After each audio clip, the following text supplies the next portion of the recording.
Hello दोस्तों, मैं अरविंद कुमार आप सभी का एजुकेशन स्माइल में स्वागत करते हैं। आज का वीडियो ये बहुत ही आप लोग के लिए मोटिवेट करेगा और बहुत ही इम्पोर्टेंट वीडियो है आपके लिए, इसलिए इस वीडियो को शुरू से लास्ट तक देखिएगा। देखिए, इस वीडियो में हम तीन चीज़ पर मुख्यतः बात करेंगे कि मेरे सफलता का मूल मंत्र क्या है। सेकेंड चीज़ पर बात करेंगे कि सफल होने के लिए क्या करें और क्या नहीं करें। और तीसरा और आखिरी सबसे इम्पोर्टेंट बात है कि सफल होने के लिए क्या पढ़ें एवं कैसे पढ़ें। तो इन तीनों विषयों पर हम आज इसके इस वीडियो में बात करेंगे। यदि मेरे चैनल पर आप पहली बार आए हैं तो मेरे चैनल को सब्सक्राइब कर लें एवं दोस्तों को शेयर करें, जिससे उनको भी इस ऐसी वीडियो का लाभ प्राप्त हो। चलिए तो देखते हैं इस वीडियो को।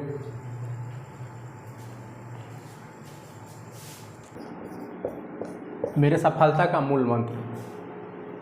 सबसे पहले हम अपने बारे में बता दें कि मैं अभी असिस्टेंट लोको पायलट के पद पर कार्यरत हूँ। लगभग 18 मंथ हो गया इसमें कार्य करते हुए। उससे पहले मैं 3 साल बिहार जेल पुलिस में कार्य किया। उससे पहले मेरा एसएससी जीडी के थ्रू सशस्त्र सीमा बल यानी एसएसबी में सिलेक्शन हुआ था। वहाँ मैंने 4 मंथ की ट्रेनिंग की, यानी एसएसबी, उसके बाद बिहार जेल पुलिस, उसके बाद assistant loco pilot in Indian railway, यानी 3 जॉब। और भी बहुत से एग्जामें दिए जिसमें मेरिट तक गए, कुछ का पीटी हुआ, कुछ मेंस नहीं हुआ। तो वही चर्चा करेंगे क्यों नहीं हुआ और ये इन तीनों में क्यों हो गया, तो सब चर्चा करेंगे। और सबसे पहले देखिए मेरे सफलता का मूल मंत्र क्या है। कंटिन्यूटी यानी लगातार, डिसिप्लिन और उसका हार्डवर्क। ये मेरे ही सफलता का मूल मंत्र नहीं, ये हर सफल व्यक्ति के लिए, एजुकेशन से नहीं, या चाहे वो बिजनेसमैन हो, किसी भी सफल व्यक्ति के लिए आपको यह 3 चीज़ जरूरी है। कंटिन्यूटी यानी लगातार, कोई भी काम कर रहे हैं आप पढ़िए रहे हैं, 2-1 घंटा पढ़ रहे हैं लेकिन आप कंटिन्यू पढ़िए। डिसिप्लिन, एकदम नियम से, एकदम अनुशासन होकर एकदम पढ़ना है, क्या पढ़ना है, कैसे पढ़ना है, सब ठीक है। तीसरा हार्डवर्क। हार्डवर्क तो करना पड़ेगा ही, क्योंकि देख रहे हैं कितना कंपटीशन है। यदि आपके बगल में कोई है लड़का, वो 8 घंटा पढ़ रहा है और आप भी 8 घंटा पढ़ रहे हो, तो दोनों, लेकिन आप मान लीजिए वो 8 घंटा पढ़ा, आप 6 घंटा पढ़ते, आप तो उससे पीछे हैं। यानी 8 घंटा पढ़ रहा है तो आपको 10 घंटा पढ़ना पड़ेगा और उससे ज़्यादा पढ़ना पड़ता, तभी आपका रिजल्ट होगा। तो हार्ड वर्क तो करना पड़ेगा। तो ये 3 चीज़ आपको कंटिन्यूटी बना के रखना होगा। डिसिप्लिन, ये नहीं कि एक दिन पढ़ लिए 8 घंटे 10 घंटे, अगले दिन नहीं पढ़े, चल गए घूमने, तो ऐसे नहीं होगा। डेली पढ़ना होगा। और हार्डवर्क तो करना ही पड़ेगा, ठीक है दोस्तों। तो ये आपका मेरा पहला पॉइंट रहा, सफलता का मूल मंत्र क्या है। तो 3 क्या क्या, कंटिन्यूटी, डिसिप्लिन और हार्डवर्क। ये 3 चीज करते रहिए मेरे साथ। हम मात्र आपको 6 महीना की गारंटी देते हैं। 6 महीना में आपको इतना समझ में आने लगेगा, इतना समझ में आने लगेगा कि आप कहिए क्या बोले थे सर। तो सफलता का मूल मंत्र ये 3। दूसरा पॉइंट क्या है, सफल होने के लिए क्या करें एवं क्या नहीं करें। क्या करें एवं क्या नहीं करें। देखिए, सब जो सफलता के 3 मूल मंत्र है उसको तो आपको करना ही करना है। कंटिन्यूटी बना कर रखना है, डिसिप्लिन के तरीके से पढ़ना है और हार्ड वर्क करना है। और देखिए, मैं जो करता था वो आपके साथ शेयर कर रहा हूँ। मैं अभी तक लगभग 5 साल, यानी 3 साल बिहार पुलिस में, उधर 4 महीने और इधर हो गया लगभग 18 महीने, लगभग 5 साल मेरा जॉब हो गया। मैंने 2 साल जॉब मेरा हो गया था, उससे पहले मैं 2 साल ऑफलाइन क्लास पढ़ाया था साइंस, वो एक्सपीरियंस, और ये 5 साल का जॉब का एक्सपीरियंस। उसके बाद पहले मैंने बहुत सारे एग्जामें दिए, जिसमें बहुत सारे में तो मैं प्री हुआ, मेंस नहीं हुआ, कुछ में मेरिट तक गया। तो उन सभी के आधार पर मैं आपके साथ चर्चा करने वाला हूँ कि मैंने क्या किया तो सफल हुआ और क्या ऐसा किया कि मेरा रिजल्ट नहीं हुआ। उन सभी बातों पर चर्चा करेंगे। तो देखिए, सफलता ये तो 3 जो मंत्र है सफलता को तो करना ही करना है। उसके बाद आपको प्रतिदिन सोने से पहले जब आप बेड पर जा रहे हैं उस समय आप सोचिए कि मैंने आज क्या किया, मैंने आज क्या किया। दिन भर जो मैंने किया, मेरा जो उद्देश्य है उतना मैंने किया। तो आप यदि दिन में नहीं पढ़े होंगे जितना पढ़ना चाहिए था, तो अपने अंदर से आपको ग्लानि होगा, आप पढ़ने के लिए पूरा मोटिवेट हो जाइएगा। तो रात में एक बार आप सोने से पहले सोचिए कि क्या मैंने आज दिन भर जो मेरा टारगेट था जो पूरा किया, नहीं किया तो क्यों नहीं किया, क्या गलतियाँ किया कि पूरा नहीं हुआ, तो वो चीज़ पर हम अगले दिन ध्यान देंगे। और दूसरी बात, जब भी आप सोने से पहले आप अगले दिन के लिए टारगेट को फिक्स करें कि अगला दिन हमको साइंस से क्या पढ़ना है, आर्ट से क्या पढ़ना है, मैथ में क्या पढ़ना है, रीजनिंग क्या पढ़ना है। आप टारगेट को आप मानिए दूसरे भाषा में कहें होमवर्क को वहाँ सेलेक्ट कर लें, होमवर्क बना लें कि कल ये विषय पढ़ना है, और उसका आप कल पूरे उस टारगेट को अचीव करें। जितना आप टारगेट रखें उसको माने आप पढ़ें। फिर अगले दिन उसी सोते समय आप उसको एनालिसिस किए कि जो मैंने टारगेट लिया था वो क्या पूरा हुआ मेरा। यदि पूरा हुआ होगा तो अपने अंदर से आपको इतना फीलिंग अच्छा आएगा, पढ़ने में मन लगे। तो ये आप कंटिन्यूटी बना कर रखिए, और डेली सोने से पहले ये सोचिए क्या मैं जो कर रहा हूँ ठीक कर रहा हूँ, मेरा जितना कर रहा हूँ उतने से मेरा रिजल्ट हो जाएगा। ये सब चीज़ आप, और आपसे बड़ा आप मोटिवेटर कोई नहीं है। ठीक है दोस्तों, तो ये तो हो गया कि क्या करें और क्या नहीं करना है। तो ज़्यादा देखिए सोशल साइट का यूज तो बंद, पहले तो आप फेसबुक चलाना बंद कर दीजिए, व्हाट्सएप का यूज कीजिए थोड़ा बहुत, मैंने सोशल साइट यानी सोशल साइट से मेरा कहने के मतलब मोबाइल का कम से कम यूज कीजिए, ज़्यादा से ज़्यादा आप, क्योंकि मोबाइल आपको डिस्ट्रैक्ट करता है। आप कभी आप मान लीजिए कोई एजुकेशन के लिए ही आप मोबाइल यूट्यूब खोले, लेकिन आपको भटकाव करेगा, कहीं दूसरे तरफ ले जाएगा वो। तो इसलिए मोबाइल का यूज कम करें, जितना हो सके बुक का यूज करें। तो ये सब चीज़ करें। रात 2 चीज़ बताएं आपको, सोने से पहले आपको टारगेट को फिक्स करना है और एनालिसिस करना है जो मैंने टारगेट लिया था पिछले दिन वो क्या पूरा हुआ, और दूसरा कि मोबाइल का जितना या सोशल मीडिया जितना कम से कम हो यूज करें। ठीक है। और एक चीज़ और कहेंगे कि एक नियम बनाइए कि आप सोने से पहले आप कम से कम 5 ही क्वेश्चन, कुछ ऐसा 5 क्वेश्चन कोशिश कीजिए नया क्वेश्चन सीखने का या याद करने का जो हम नहीं जानते हैं। किसी भी सब्जेक्ट से आप बुक को खोलिए, बीच से खोलिए, कहीं कोई पेज निकल गया उसमें उसे सीखिए। यानी सोने से पहले 5 क्वेश्चन, यानी 5 नया सीखते हैं तो 30 दिन में आप 150 क्वेश्चन नया सीख जाए। तो ये बहुत एग्जाम में आने के लिए आपको बहुत उपयोगी साबित है। ठीक है। तो ये 2 पॉइंट हुआ कि मेरे सफलता का मूल मंत्र क्या है, दूसरा हुआ कि सफल होने के लिए क्या करें हम क्या नहीं करें, तीसरा पॉइंट हो गया आपका कि सफलता प्राप्त करने के लिए क्या पढ़ें एवं कैसे पढ़ें। तो सबसे पहले जरूरी है कि क्या पढ़ना है आपको जानना है।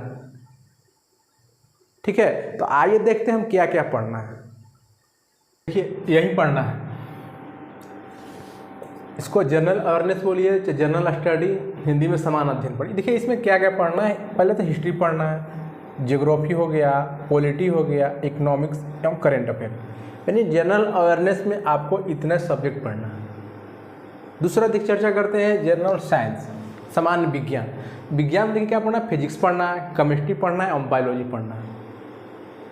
उसके बाद मैथ और रीजनिंग, क्या हो गया मैथ रीजनिंग, 1 2 3 4, मतलब इतना ही हमको पढ़ना है।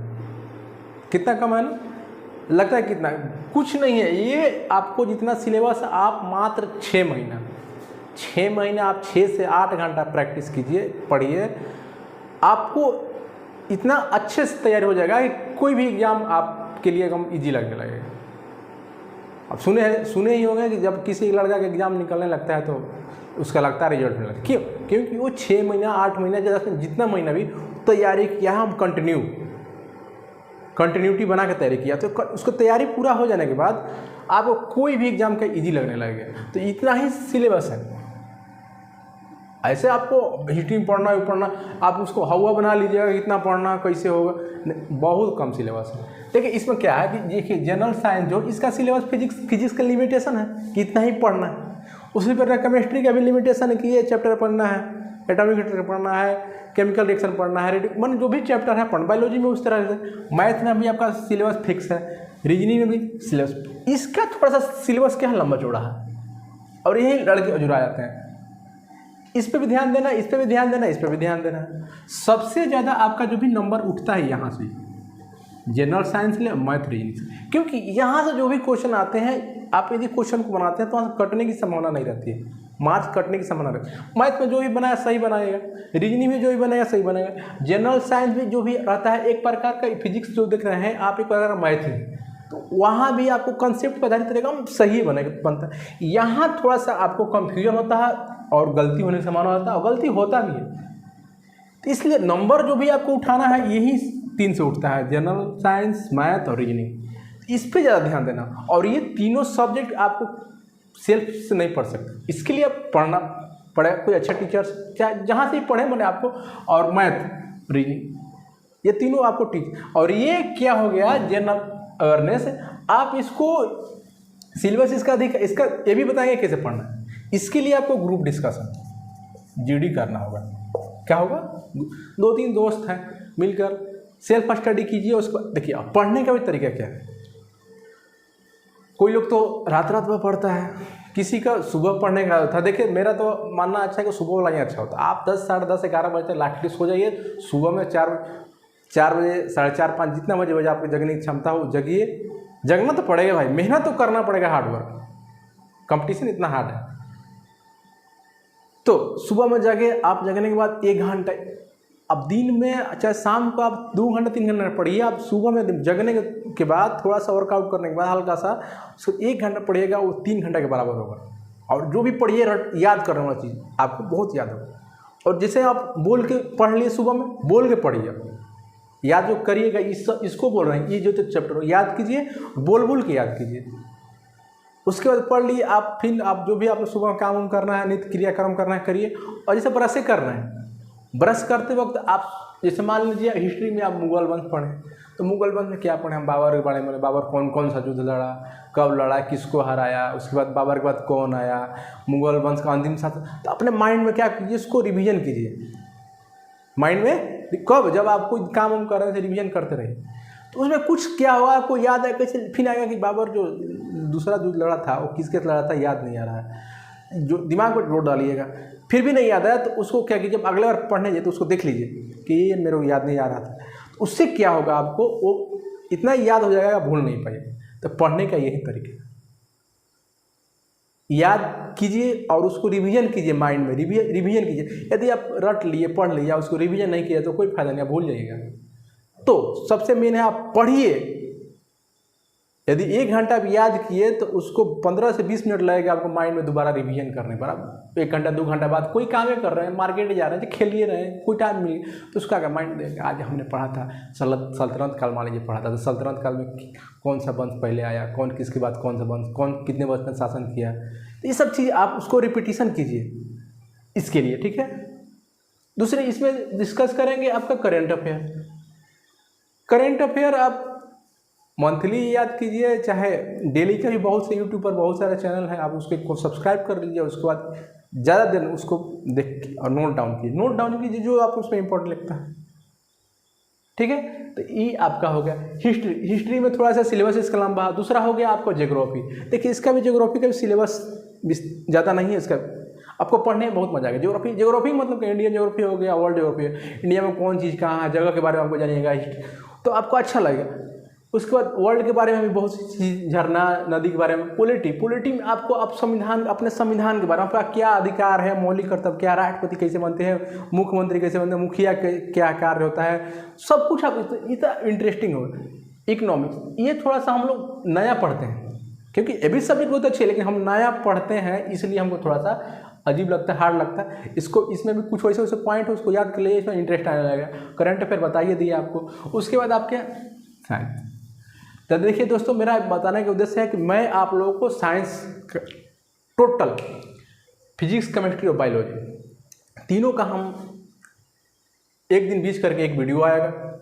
कोई भी चैप्टर फिजिक्स से स्टार्ट किए तो यूनिट एंड डायमेंशन से स्टार्ट करें। यूनिट डायमेंशन का आपको विस्तृत से बढ़िया से बताएंगे। उसके बाद यूनिट और डायमेंशन से जो भी प्रीवियस एग्जाम में क्वेश्चन पूछा होगा उस क्वेश्चन को हम बताएंगे कि ये इस चैप्टर से ये क्वेश्चन है और संभावित क्वेश्चन, यानी कोई भी चैप्टर जैसे प्रकाश से लाइट बढ़ा है, लाइट के बारे में पूरा समझाएंगे क्या होता है लाइट, आपको एकदम ईजी वे में समझाएंगे। उसके बाद आपको क्या उससे प्रीवियस जो क्वेश्चन होगा उसको बताएंगे और कुछ संभावित क्वेश्चन, फिजिक्स केमिस्ट्री बायोलॉजी। इसका तीनों का सिलेबस क्या क्या पढ़ना है, कौन कौन चैप्टर पढ़ना है, इसका सिलेबस हम पीडीएफ बना के आपको डिस्क्रिप्शन में डाल देंगे, वहाँ से आप डाउनलोड कर लीजिएगा, जरूर डाउनलोड कीजिएगा और उसको सिलेबस नोट कीजिएगा।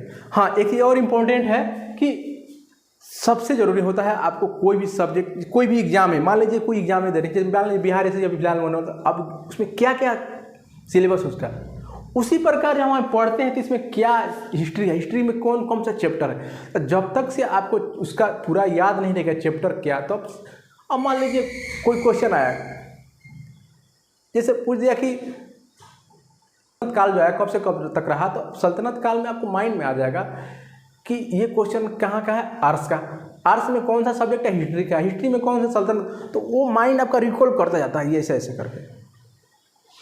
तो आपको पूरा आपको इसका सिलेबस याद होना चाहिए, हिस्ट्री में क्या क्या पढ़ना है, कौन कौन सी जियोग्राफी, इसलिए पढ़ रहे हैं कि इसके फिजिक्स केमिस्ट्री का बायोलॉजी का सिलेबस हम उसको डाल देंगे, कौन कौन सा चैप्टर पढ़ना है, तो उसको सिलेबस पहले याद होना चाहिए। अब मान लीजिए कोई क्वेश्चन आता है, आपको मालूम नहीं चला कौन सा है, साइंस का है कि आर्ट्स का है, अब और कौन सा चैप्टर का है तो नहीं मालूम चलेगा, तो उसमें थोड़ा दिक्कत है। जब माइंड हमारा क्या करता है, रिकॉल और फोटो समझता है, माइंड हमारा क्या समझता है, फोटो, कोई वर्ड नहीं समझता है, फोटो। जैसे ही तो आप देखते हो कोई क्वेश्चन आता है तो आपको याद आता है, अरे उस लूसन में पढ़े थे, वो पेज में वो नीचे में क्वेश्चन था, ये वाला यहाँ पढ़े थे, तो इस प्रकार से आपको रिकॉल होगा। तो आप सिलेबस को याद कर लेंगे, इस तीनों का सिलेबस हम पीडीएफ बना के डिस्क्रिप्शन बॉक्स में डाल देंगे। और मैथ रीजनिंग का आप प्रैक्टिस डेली कीजिएगा, इतना चीज़ पढ़ना है। तो हम मुख्यतः आप लोगों को साइंस पढ़ाने वाले हैं, और भी जैसे करंट अफेयर का वीडियो कुछ डालते रहेंगे जो आपके लिए एग्जाम के लिए उपयोगी साबित हो, हमेशा आपको मोटिवेट करते रहेंगे। और मुख्यतः यही 3 सब्जेक्ट हम पढ़ाने वाले हैं, फिजिक्स केमिस्ट्री और बायोलॉजी, क्योंकि अभी ग्रुप डी का जो एग्ज़ाम हो रहा है देखिए ना कितना उसमें क्वेश्चन साइंस, ग्रुप डी छोड़िए ना, कोई भी एग्जाम जो हो रहा है उसमें साइंस से क्वेश्चन बहुत ज़्यादा मात्रा में पूछा जा रहा है और कंसेप्चुअल पूछा जा रहा है। जब तक से आप साइंस अच्छे से रट कर नहीं पढ़ सकते हैं। हाँ, इसमें थोड़ा सा बायोलॉजी है, आप उसको रट सकते हैं। फिजिक्स में हम पढ़ेंगे, जैसे जनरल फिजिक्स में आपको आ जाएगा, यूनिट डायमेंशन हो गया, वर्क आ जाएगा, एनर्जी आ जाएगा, उसके बाद ग्रेविटेशन, लीवर हो जाएगा, सब पढ़ना है क्या है जनरल फिजिक्स में। उसके बाद आपको पढ़ेंगे लाइट पढ़ेंगे, करंट पढ़ेंगे, मैग्नेट पढ़ेंगे, हीट पढ़ेंगे, साउंड पढ़ेंगे, उस पर केमिस्ट्री में टोटल सब्जेक्ट पढ़ेंगे, उसके बाद बायोलॉजी का टोटल। तो इसका सिलेबस देख लीजिएगा। और मात्र हम तो उम्मीद करते हैं आप मात्र मेरे साथ 6 महीना जैसे जैसे हम आपको बताते चलेंगे, आपको डायरेक्शन देते चलेंगे, उस प्रकार आप करते रहिए। आप मात्र 6 महीना आपको इतना अच्छा लगने लगेगा, इतना समझ में आने लगेगा कि आपको कोई भी एग्जाम या कोई भी सेट प्रैक्टिस ही बनाएगा तब को बहुत ईजी लगेगा। और कैसे नंबर वहाँ बढ़ाना, हाँ पढ़ना कैसे है, क्वेश्चन कैसे बनाना है ये भी बताएंगे। कोई भी पढ़ाएंगे, जैसे साइंस में कोई भी चैप्टर पढ़ाएंगे तो उससे प्रीवियस में एग्जाम जो क्वेश्चन आएगा वो बताएंगे किस प्रकार से क्वेश्चन बनाना है। तो ये वीडियो आप देखें, आप बहुत उम्मीद करते हैं कि अच्छा लगा होगा। इस वीडियो को अपने दोस्तों को भी शेयर करो कि ये भी सीखे कि कैसे पढ़ना है, क्या पढ़ना है, से उनको भी लाभ हो। और मेरे चैनल पर यदि आप पहली बार हो तो मेरे चैनल को सब्सक्राइब करें और इस वीडियो को लाइक करें। सब्सक्राइब करने के बाद तुरंत ही नोटिफिकेशन बटन को दबा दें, जिससे कोई भी वीडियो जो अपलोड करें तो आपको मिल सके और आप देख सके, जिससे आपको लाभ हो। ठीक है, तो मिलते हैं। हाँ, 5 सितंबर के बाद मेरा वीडियो आना स्टार्ट हो जाएगा। ठीक है, तो मिलते हैं अगले वीडियो में। तब तक आप धैर्य बनाए रखिए और पढ़ते रहिए। ठीक है, धन्यवाद।